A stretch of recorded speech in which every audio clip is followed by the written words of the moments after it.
base nito na 25 pesos increase. Finance Secretary Frederick Go, sinuportahan ang pag-aalis ng bayad para sa digital transactions.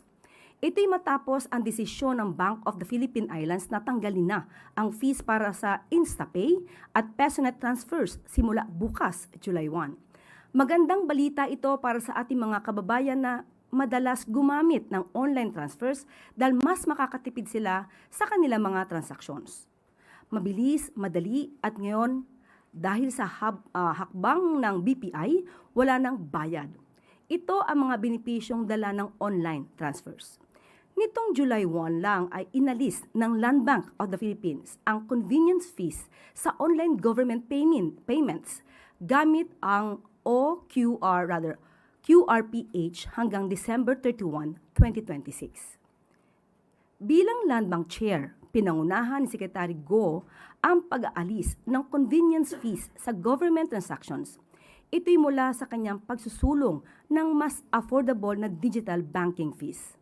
Ang pagsunod ng BPI sa hakbang ng gobyerno na gawing mas accessible ang digital banking ay magandang senyales para sa lahat ng tumatangkilik sa digital banking. At maaari na po ako tumanggap ng inyong mga katanungan. Unang tanong mula kay Maricel Halili, TV5. Magandang hapon po, Yusek. Can you describe what happened earlier? When did the president learn about the rally in EDSA? How did he learn about it? What was his reaction? Was he also surprised? Yung rally kaninang madaling araw ay nabigyan naman agad ng impormasyon ang Pangulo. At ang Pangulo naman ay nirerespeto ang karapatan ng bawat tao. Ang freedom of expression, ang freedom of assembly, at pero hindi kinikilala ng Pangulo ang mga pang-aabuso na may kaakibat dito. Ano pong pang-aabuso yung tinutukoy natin dito, ma'am? Maaari nating masabi kung may pang-aabuso kung nakakaapekto na sila ng ibang tao. Karapatan din naman lahat natin na galangin din ang karapatan ng bawat isa. Ano po yung instruction ni Presidente when he learned about this rally? What did he tell the people in authority? Ganun pa rin, maximum tolerance ang dapat na ipairal at makinig lang kung ano ang kanilang sasabihin, pero kung may lumalabag sa batas ay dapat din ipatupad ang batas. Pero dito po sa Malacanang, may nakita po ba tayo na dahilan para mas maghigpit ng security? Naka-heightened alert po ba yung Presidential Security Command? Nagmamonitor po ang Pangulo. Nagmamonitor po sa mga galaw, hindi para lamang sa palasyo, kundi para sa taong bayan na naaapektuhan, na naiipit sa trapiko dulot nitong rally or protesta. Does Malacanang see this as a threat, ma'am? Wala pong nakikitang threat dahil alam naman po ng Pangulo na ang kanyang ginagawa ay para sa taong bayan. So kung meron lang po siguro mga ibang interes o interes ng ibang grupo, interes ng ilang tao, hindi po siya dapat na maging hadlang sa pagpapatupad ng Pangulo at ng administrasyon ito ng batas.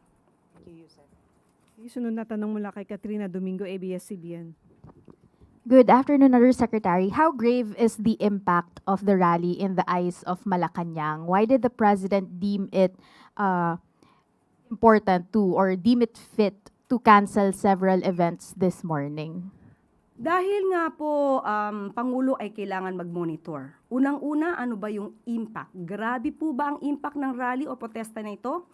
Sa paningin po ng administrasyon, magkakaroon po ito ng impact, hindi lang para sa palasyo, kung hindi sa buong mamamayan natin na naapektuhan ng surprise rally na ito. Alam po naman natin na kapag nagrarally at gagamit po kayo ng kalsada ay dapat may permit. At hindi po ito dapat na inililihim para naman po makapaghanda ang gobyerno. So, magkakaroon po ito ng impact sa bawat tao, sa bawat trabahador, sa bawat estudyante, sa bawat pasyente na nakasakay sa ambulansya na dadaan sana sa EDSA.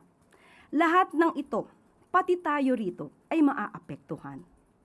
Maaapektuhan tayo dahil sa ipinaglalaban ba nila ang isang karapatan? Karapatan ba ni Senator Marcoleta? Ang karapatan ng isang tao sa isang kaso ay binibigay naman po. Nandiyan naman po ang paggalang sa right to due process. So, ang mga nagrarally ay may sariling agenda. Mas na naisin siguro talaga nila na ito'y maramdaman ng mga taong hindi naman sangkot sa kanilang pagpaprotesta. Nagkakaroon lamang tayo ng mga collateral damage. Naapektuhan yung hindi naapektuhan, pero ito po ay makakaapektong malaki sa ekonomiya, sa bawat negosyo, sa bawat tao na kailangan pumasok sa kanilang eskwelahan, sa kanilang trabaho, o pumunta ng mabilisan sa ospital. Ma'am, yung administrasyon po paulit-ulit na sinasabi na dapat managot ang dapat managot. How will the administration hold those protesters accountable given na nagrally po sila ng walang permit and as you mentioned, marami pong naabala dahil hindi nagkaroon ng rerouting and other possible arrangements ahead of that rally? Ang pakiusap lang po natin sana kung magkakaroon ng mga pagpoprotesta o gathering ay makipag-coordinate naman sa gobyerno dahil hindi naman ang gobyerno ay nagko-control or hindi nagpapahinto, hindi kayo pinipigilan sa anumang kilos na ginagawa nyo, provided that your action should be in accordance with the law. So kung meron po tayo makikita ngayon na violation ng anumang batas, ito po ay iimbestigahan at kung kailangan na managot at kitang-kita naman siguro kung meron paglabag sa batas, ay kailangan din po managot. Will the administration cower before these protesters who are calling for transparency ahead of the reported arrest of INC member and Senator Rodante Marcoleta? Hindi po natin po kasi alam kung ano ba yung purpose ngayon ng protesta. Although nadinig natin ang kanilang panawagan na ito ay patungkol sa, nakakuha po tayo ng kanilang statement. Pagpapatupad ng batas, transparency,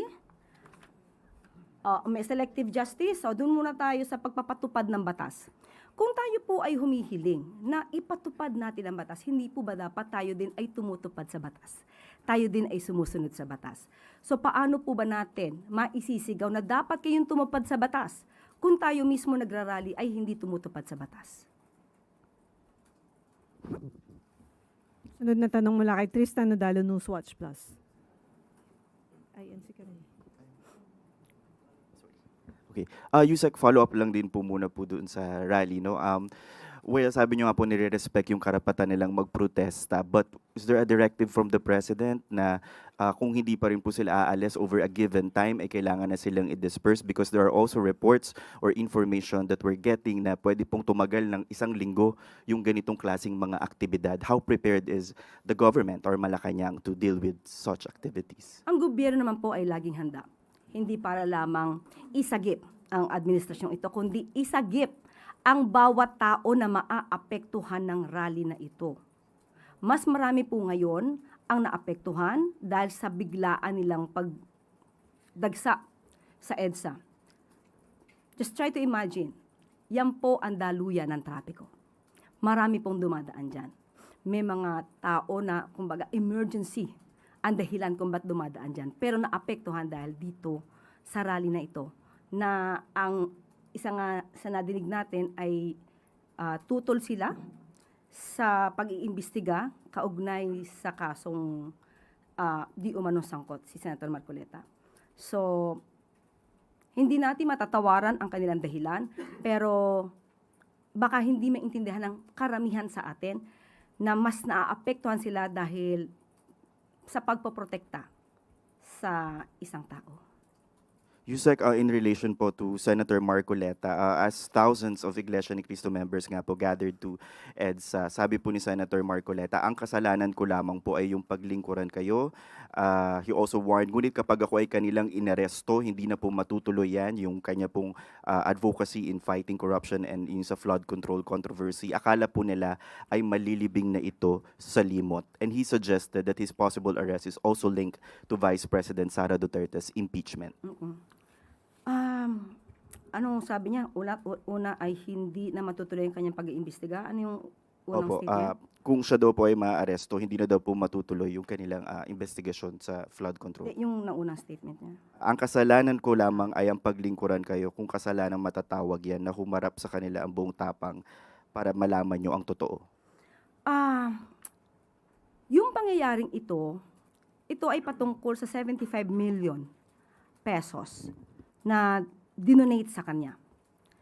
Ang kaso na sa ngayon ay kinakaharap niya ay galing sa kanya mismo ang admissions. Pagsabi at sabi niya naging truthful siya, umamin siyang tumanggap siya ng 75 million pesos mula sa 3 donors. So doon lamang po iikot yung kaso. At sinasabi nila na plunder yung case. Totoo, sinasabi niya na hindi naman pondo ng gobyerno ang di umanong kanyang kinuha. Pero sa plunder law natin, gusto ko lang ipaliwanag din sa taong bayan na sa kasong plunder, nandyan po yung binabanggit na ill-gotten wealth. At ang nakapaloob sa ill-gotten wealth ay by receiving directly or indirectly any commission, gift, share, percentage, kickbacks, or any other form of pecuniary benefit from any person and or entity in connection with any government contract or project or by reason of the office or position of the public officer concerned. Inamin po niya na tumanggap siya ng 75 million pesos habang siya ay congressman. So doon lamang po umiikot ang kaso. At siya naman po, ang sabi niya ay naniniwala siya sa justice system natin. Dahil tumututol sila noon sa pag-surrender sa ating dating Pangulong Duterte sa ICC. So pinanindigan nila na ang justice system naman natin ay umiiral. So bakit hindi natin paganahin ang justice system natin at hayaan natin ang proseso? Kung ito naman po ay kanyang madedepensahan ng maayos dahil sa kanyang mga ebidensya, mas maganda po na ang hustisya ang siyang humatol, hindi sa pamamagitan ng pagrarally na naaapektuhan ang iba nating kababayan na hindi naman sangkot sa kaso na kanyang kinakaharap.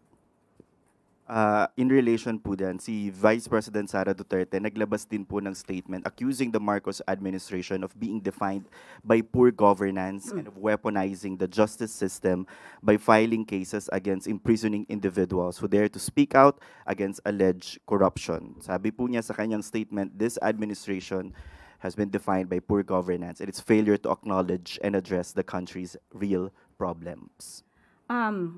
Nag-ugat ang mga usaping ito dahil sa pagpapatupad ng Pangulo ng batas. Sa mabilisang pagpapanagot sa mga taong sangkot. Kahapon, tinanong tayo, ang sabi natin kay Ivy, wala pang 1 taon, pero marami nang nakasuhan, marami nang naipakulong. Ang isa nga po ay kaalyado pa ni dating Pangulong Duterte. I am referring to Senator Bong Revilla. Walang sinisino, walang kulay. Wala pang 1 taon. Pero naiinip ang karamihan. Pero hindi sila nainip sa 6 na taon ni dating Pangulong Duterte na walang halos nagawang pag-iimbestiga. Ganito na po. Isang halimbawa, 2018, nandyan na rin po si Senator Marcoleta. Kanila po na kino-question, kini-criticize ang mga flood control projects noon na naging ghost projects. 2018 pa po ito, nandiyan na rin po si Senator Marcoleta, pero wala tayong masyado na dinig kung meron mga pag-iimbestiga na isinagawa, kahalintulad ng ipinagawa ni Pangulong Marcos Jr. ngayon. So sasabihin ba natin good governance? Definitely, absolutely, with regard to the administration of President Ferdinand R. Marcos Jr., we have this good governance. Ang itanong po natin ay kung ano ang nangyari sa nakaraan. Ba't di natin hanapin yung sinasabi ni dating Pangulong Duterte na ghost projects as early as 2020? Saan na rin po ba yung mga ghost projects at mga maanumalyang flood control projects na binabanggit ni dating Congressman Andaya? Bakit hindi rin natin ito hanapin? Hindi maaaring magturo basta ang Vice Presidente dahil ngayon lang po nagpaimbestiga ng ganito ang Pangulong Marcos Jr. Yung mga nakaraan na nagkaroon ng pang-aabuso sa pondo, maybe through build, nag-crossover pa sa panahon ni Pangulong Marcos Jr. Kaya nga po, nung napansin, nakita, nagpaimbestiga. Sunod na tanong mula kay Ivan Mayrina, GMA News. I-reiterate ko lang yung tanong ni Tristan Yusek because I think it wasn't answered. You repeatedly said na marami ho ang naapektuhan dito sa rally na ito. Collateral damage. You used the word collateral damage. Ang tanong ko ho ay at what point will government exercise its power and duty to restore law and order and allow people to go about their daily lives? Sa ngayon po ay mayroon naman pong iniutos ang Pangulo. Maaari ko po bang basahin kung ano ang binigay na order ng Pangulo sa PNP? Unahin ko na po ang PNP. The Secretary of the Interior and Local Government and the Chief of the Philippine National Police are presently at the PNP Command Center closely monitoring the situation on the ground. The Chief PNP has directed all concerned units to exercise maximum tolerance at all times and to work toward the swift restoration of normalcy in the affected areas. The PNP remains fully deployed and on full alert, ensuring that the safety and security of all parties, the rallies, the public, and our own personnel are protected at all times. Yan po ang mensaheng ipinaabot ng PNP. Sa ngayon po, hindi ko po maibibigay categorically kung ano pa ang dapat gawin at magiging aksyon ng ating mga otoridad.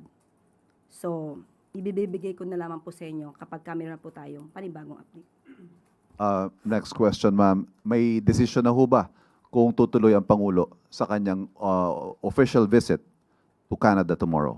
Wala pa po tayong update sa ngayon at mas maganda po nakausap naman po natin ang DFA na si Secretary Tess Lazaro po ang makakapagbigay ng sagot patungkol po dyan. Okay. Sunod na tanong mula kay Ace Romero, Philippine Star. Yusek, the Iglesia ni Cristo has criticized what it described as selective justice under this administration, and I quote, "We want them to know that selective justice is an injustice and we will not remain silent in the face of this grave assault on the justice that our people deserve." Do you share the view or do you agree that there's selective justice under this administration? Sa ngayon ay wala pong selective justice na namamayani sa administrasyon ni Pangulong Marcos Jr. Kaya nga po kahit na kaibigan, kaalyado, na una pa po na nakulong, na-detain, at ngayon ay humaharap sa kaso na plunder at graft case. Doon pa lamang po ay ipapakita na totoo ang sinabi ng Pangulo. Kahit anong kulay nyo, kamag-anak, kaibigan, kapag kayo po ay may ebidensya, at may ebidensyang laban sa inyo, sa korte nyo na lamang po ito ipaliwanag or depensahan. At kung kayo po ay makakapagdepensa ng sarili, yun naman po ang masasabi rin nating justice. So, mas masasabi po siguro nating selective justice kung gagamit ng impluensya, karahasan, pananakot, para lang hindi makasuhan ang isang kaalyado. Yun po ang selective justice. Okay, the INC also expressed support for Senator Marcoleta, and they said, what we find puzzling is why the very person who has been pushing to expose those allegedly involved in this massive theft, referring to the flood control, from the Filipino people, is now the one being charged and imprisoned instead of those he exposed. What do you say to those statements? Because the group seems to link the case with the Flood control. expose. Okay. First of all, it was Senator Marcoleta who admitted everything about the 75 million pesos that he received from the 3 donors. Walang nagbigay sa kanya ng utos na i-explain mo to. Nagkataon lang po na yung kanyang SALN at SOSE ay hindi nagtugma at yung mga taga-media ay kinall out bakit mas malaki ang SOSE yung kanyang campaign expenses or election expenses as compared sa kanyang SALN. And there, he admitted in his own program how he received the 75 million pesos from persons who did not want to be identified. Sa kanya po nanggaling ito. Hindi po siya pinipili. Nagkataon po na yung ebidensya ay siya mismo ang nag-reveal. Kung patungkol po na dahil hindi niya na maipapalabas ang katotohanan tungkol sa flood control mess, hindi po siya nag-iisa. Dahil ang administrasyon na ito ay gusto po ring malaman ang lahat ng katotohanan at gusto mapanagot ang lahat ng sangkot. Kung sasabihin niya po na siya lang ang daan para mapatunayan ang mga pangyayari, hindi po siya nag-iisa. Marami pa po. Kahit po kayong mga taga-media, pag nadyadyaan po yung mga resource persons, kahit wala pong Senado, kahit walang Senate hearing, makukuha niyo po ang katotohanan basta totoo ang kanilang sasabihin. At kailangan na kayo ang magtanong dahil ang mga tanong nyo ay walang kulay at hindi spoon feeding. Okay, sunod na tanong mula kay Ann Soberano, Bombo Radio. Good afternoon, Yusek. Sa nangyaring surprise rally po kanina, sa tingin niyo po ba nagkaroon ng intelligence lapses, Yusek? Hindi ko po masasagot kung nagkaroon ng intelligence lapses dahil madaling araw po ay nalaman na po namin. Siguro po talagang pinilano na magkaroon ng surprise rally, itinago, at although sabi nga natin, iginagalang natin ang liderato ng INC, pero ang pag-admit na ito ay isang surprise rally at itinago, hindi po yun maganda. Hindi siya maayos. Dahil hindi po siya tumutupad sa batas. At hindi rin po ito gumagalang sa karapatan ng ibang tao. Ma'am, with this, tinanong ba ni Pangulong Marcos sa mga authorities kung bakit o paano nangyari na nagkaroon ng surprise at hindi natunugan ng intelligence community? Hindi ko po kasi masasabi kung ano po ang ginawa ng grupo. So kung sila pa pong grupo, hindi naman sila terorista, hindi naman sila rebelde. May kanya sila, private citizen sila, na may kanya-kanyang agenda. So kung hindi ko po masasabing hindi natunugan, hindi ko po rin masasabi kung may kakulangan, mas maganda po siguro maitanong natin ito sa ahensya, sa DILG, sa PNP. Pero ako categorically, hindi ko po masasagot kung nagkulang ba pagdating sa intelligence gathering. Last na po, ma'am. Ma'am, may naging direktang komunikasyon ba si Pangulong Marcos o ang palasyo sa mga leader ng INC? Sa ngayon, wala pa pong naibababa sa aking impormasyon. Siguro po kapag meron na at naibigay po sa akin, ibabalita ko po sa inyo. Pero sa ngayon, wala po naibibigay sa akin. Salamat, ma'am. Thank you po. Okay, sunod na tanong mula kay Christian Bascones, PRTV. Yusek, in place na po yung plano ng pagpapanagot dito po sa kung sino man dapat managot sa surprise rally na ito. But of course, may tayo mismo nakapanayam na mga apektado talaga. TNVS driver, umuwi na lang, hindi na makakapagbiyahe dahil sa trapiko, ubos ang krudo. Ano po yung mensahe ng palasyo para po dito sa mga taong lubhang naapektuhan yung kanilang hanap buhay? Kaya nga po, ang Pangulo ay hindi na muna pumunta sa kanyang supposed to be event para sa pagtulong din sa ating mga kababayan dahil minonitor niya po ito.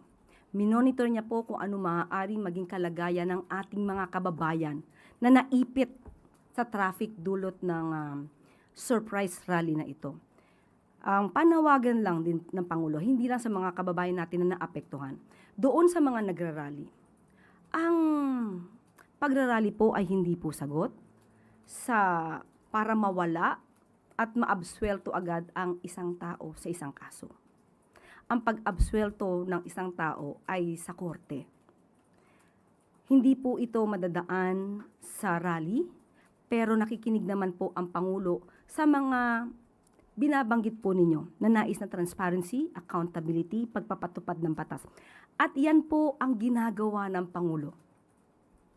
Yan po simula pa nang siya'y umupo, simula nung makita niya na may anomalya sa flood control projects. Talagang ninais po niya maging transparent at ngayon po, nagsasagawa na rin po tayo ng mga portal para makita niyo po yung mga bidding. Marami na pong naisagawa ang Pangulo para mas makitang malinis ang nagiging transaksyon ng gobyerno. So, sana po sa mga nagrarally kung ang nais lamang po ninyo ay isagip si Senator Marcoleta. Hindi sana dumaan sa ganito na naaapektuhan ang mas marami nating mga kababayan. Last on my part, Yusek, tinutukan ni Pangulo itong rally. Ano po yung naging reaksyon niya noong nagsimula po ito?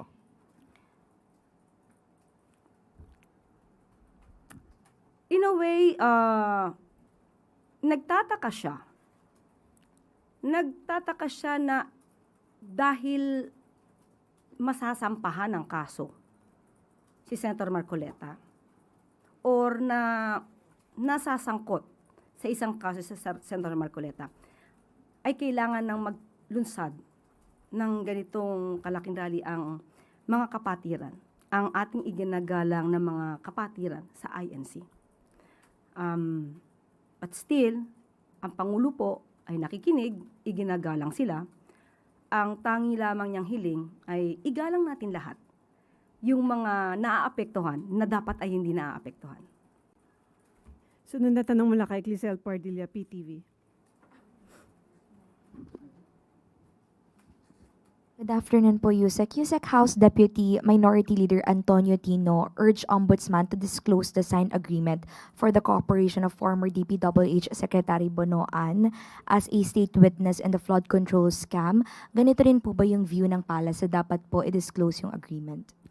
Hindi po tayo makikialam kung ano po ang magiging polisiya ng Ombudsman dahil alam naman po natin to ay isang independent body. At hindi tayo manghihimasok kung ano po ang proseso na gagawin ng Ombudsman provided na ito naman po ay hindi labag sa batas. Ma'am, si Senator Lacson po, binanggit niya na co-accused si former Secretary Bonoan ni Senator Jinggoy for a non-bailable plunder case at dapat daw po he should make a restitution or magsauli ng pera. Yun din po ba yung tingin niyo dapat magsauli? Again, hindi po tayo makikialam kung ano po ang panuntunan ng Office of the Ombudsman patungkol dito. Pero before ay nadinig na rin natin ang panukala or proposal nung panahon na siya ay Secretary of Department of Justice at kinakailangan ng restitution. So, again, hindi natin alam kung ano magiging policy ng Office of the Ombudsman. Baka pareho na rin nung kanyang pananaw nung siya ay Secretary of Justice. Okay. Sunod na tanong mula kay Harley Balbuena, IBC 13. Yusek, going back on the EDSA situation and follow up on Ms. Ann's question, nakausap na po ba or may plano po kayang makipag-usap ang Pangulo kay INC Executive Minister Eduardo Manalo, who we appointed as Special Envoy to the President for Overseas Filipino Concerns way back 2023? Again, sorry. May plano po kayang makipag-usap ang Pangulo kay INC Executive Minister Eduardo Manalo na inappoint na po as Special Envoy for Overseas Filipino Concerns po, regarding po sa situation sa EDSA? Wala pa pong napaparating sa atin kung ano ang balak ng Pangulo patungkol dito. Siguro dapat malaman din po natin kung mag-uusap sila kung ano ba ang hiling. Sila naman po kasi nagpoprotesta. So ano po ba yung pinaka-goal dito? Kasi kung mangyayari po ang goal ay binabatikos nila ang maaaring ikaso kay Senator Marcoleta, hindi naman po ito hawak ng Pangulo. Hindi po ito hawak ng Pangulo. Ito po ngayon ay nasa ombudsman. So, hindi po natin makita bakit kailangan ang Pangulo ang maging subject sa kanilang rally. Nasa kamay na po ito ng ombudsman. Sorry, hypothetical question. Is the President willing to negotiate with INC if ever they ask for any request? Or they stop the protest? Mahirap pong sagutin kasi kung di natin po alam kung ano yung i-request at kung ang i-request naman po nila ay mas makakasama sa hustisya o makakasama sa mas maraming tao. Hindi po basta-basta makikipag-negotiate ang Pangulo kung may maaapektuhan at ito naman ay labag sa batas. Okay, sunod na tanong mula kay Ivy Reyes, Billionario. Hi, Yusek. Good afternoon. Ombudsman Boyeng Remulla was here in Malacanang, as confirmed also by some of the members of his press corps present in the Office of the Ombudsman. Ano po yung naging usapan nila ng Pangulo? Hindi ko alam eh. Hindi ko nakita. May nagtanong nga sa akin kanina kung dito magpe-press briefing si Ombudsman. Sabi ko, hindi.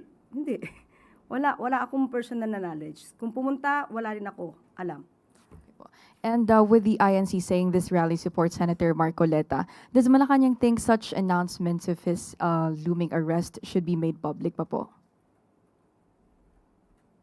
Kapag may warrant of arrest na siguro, kung meron man. As of now kasi, there's no case yet. There's no warrant of arrest issued by the Sandigan Bayan.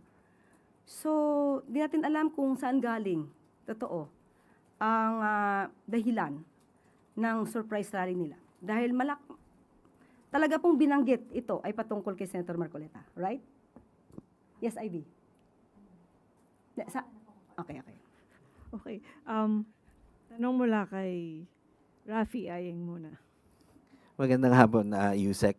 Yusek, dun sa 85 pesos na wage hike, na wage increase, kailan po ito napirmahan?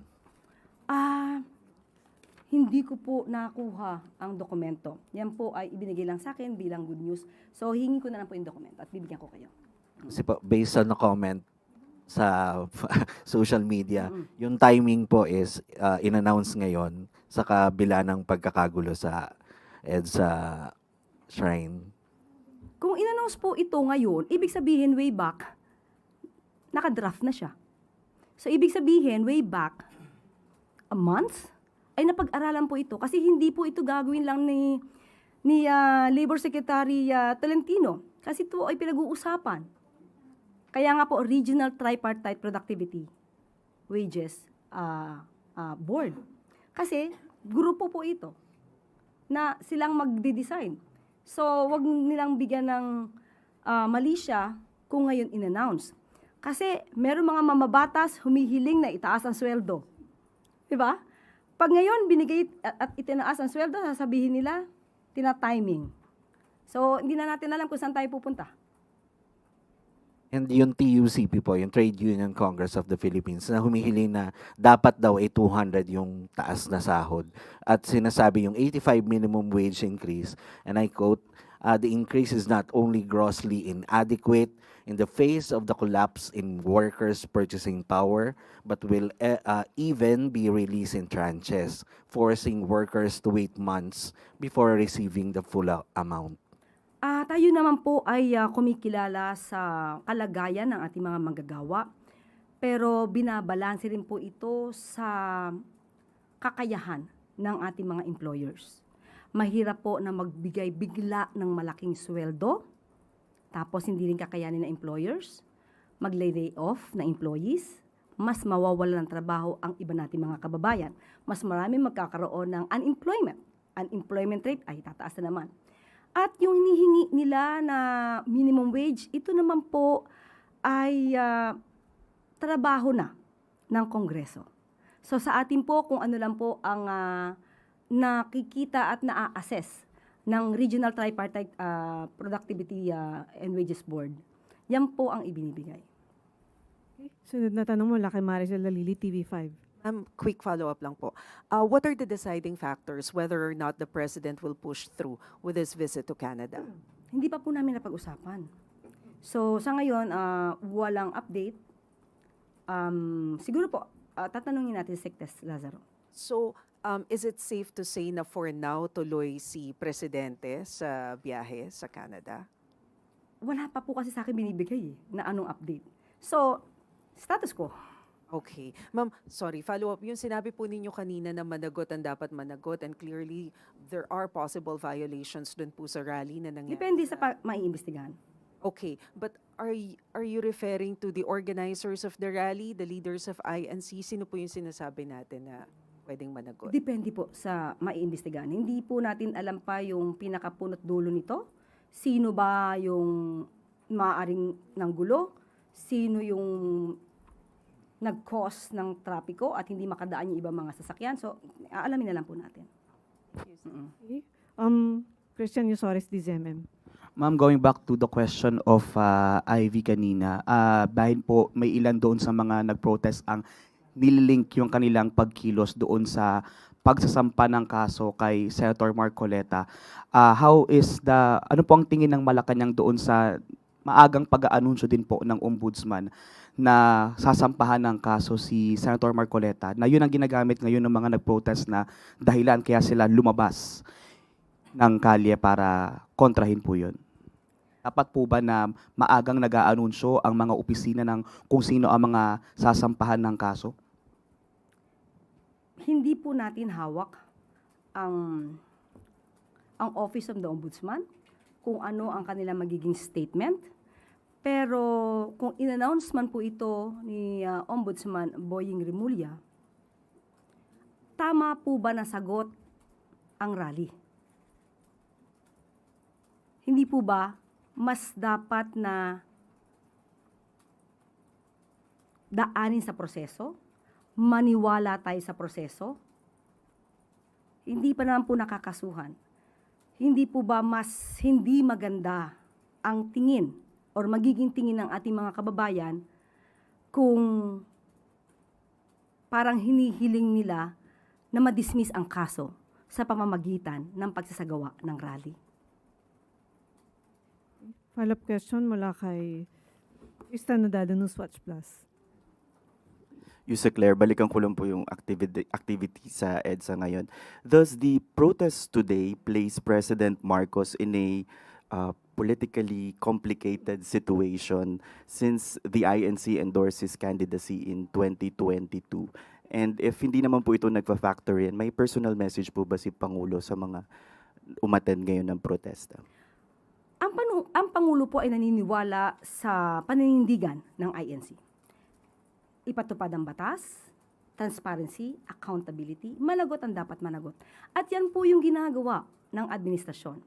Kung dapat managot ang isang Senator Marcoleta na nagkataon na miyembro ng INC, hindi po ba dapat na i-push din natin yon? Dahil lahat naman tayo dito ay dapat na naniniwala sa papapanagot ng mga di umanong gumawa ng krimen or paglabag sa batas. Mas paniniwalaan ng Pangulo na yun ang isususog ng INC na kahit sino pa ang makasuhan. Miyembro man nila, hindi miyembro, kakulay, kaalyado, iniidolo, dapat walang ganon. Dapat pantay-pantay. At yan naman din ang gusto ng INC. Okay, Katrina Domingo, ABS-CBN. Ma'am, you earlier mentioned wala pong threat against the president that was seen by the intelligence community or his immediate security detail. Bakit po kinailangan na isarado yung ilang mga roads, bridges, gates leading to Malacanang? Para po mas maproteksyonan ang mga nandito sa loob, kasama kayo. At alam po natin na kapag kami ganitong mga klase ng rally, ano naman po ito kasama na po ito sa paghahanda. Ma'am, sorry, maproteksyonan against who kung wala naman pong threat? Hindi po natin alam kung may mangyayari dito, kung may papasok or what. So ito po ang pinaka-opisina ng ating Pangulo. So dapat din po natin itong proteksyonan. Kahit ano pang klaseng rally yan, maliit, malaki, dapat nating proteksyonan at ito po ay parte na po ng seguridad. I understand na repeatedly you have mentioned na the President understands what the rallyists are calling for. Pero hanggang kailan po mag-exercise ng caution ng administrasyon, and when do you draw the line kung kailan naman po ito mag-flex ng muscle? Or is it a wait-and-see mode kung kailan sila mapapagod na until mag-disperse sila doon? Hindi ko po masasabi dahil yan po ay parte ng operasyon. So kung ano po ang gagawin patungkol dito, hindi ko po maibubunyag. Ma'am, last from my end, saan po nagmo-monitor ang Pangulo? Nananatili po ba siya dito sa Malacanang or has he been taken elsewhere for his protection as well? Nandito po sa Malacanang. Thank you po. Okay, maraming salamat. Malacanang Press Corps. Balik sa iyo, Yusek Claire. Bago tayo magtapos, ngayong araw ay nakatakdang tanggapin ni Pangulong Ferdinand R. Marcos Jr. sa Malacanang ang credentials ni Resident Ambassador Designate of the United States of America to the Philippines, His Excellency Lee Lipton. Si Ambassador Lipton ay may 5 dekadang karanasan at malawak na sa kasanayan sa private sector na tiyak na makakatulong sa kanyang bagong tungkulin. Maligayang pagdating sa Pilipinas, Ambassador Lipton, mabuhay po kayo. At lagi po natin tandaan, ang bagong Pilipino ay gumagalang sa karapatan ng ibang tao. At dito na po nagtatapos ang ating press briefing. Magandang araw para sa bagong Pilipinas.